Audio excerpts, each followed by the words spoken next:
We lived in wilderness settings 1,000 times longer than we've lived in industrial civilization.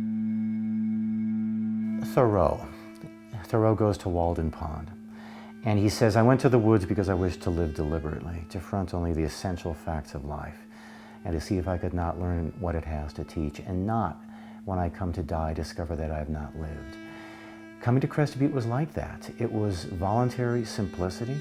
It was a willingness to sever oneself from the mainstream, because before internet or email or any of that stuff, I think there was one radio station that you would receive, maybe one TV station. And you know, that was fine. Being cut off from the world was a treat. So to isolate yourself and then reflect on that isolation with people who were of a like mind, I think it was liberating in a lot of ways. And people would say to Thoreau, "Don't you get lonely up there at Walden Pond?" And he'd say, "How could I be lonely? Don't we live in the Milky Way?" His relation to existence was cosmic. He saw the bigger picture.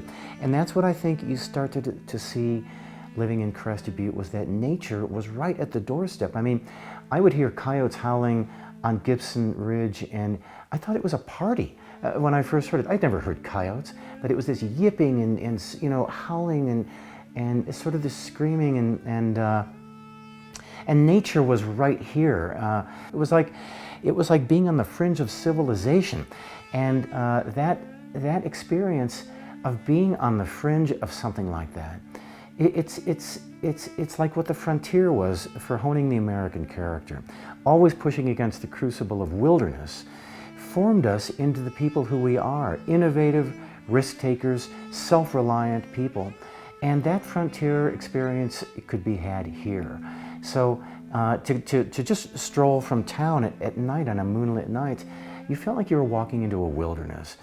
Everybody shared that sort of wilderness where the periphery was wild and unknown, and I think having that experience was deeply enriching and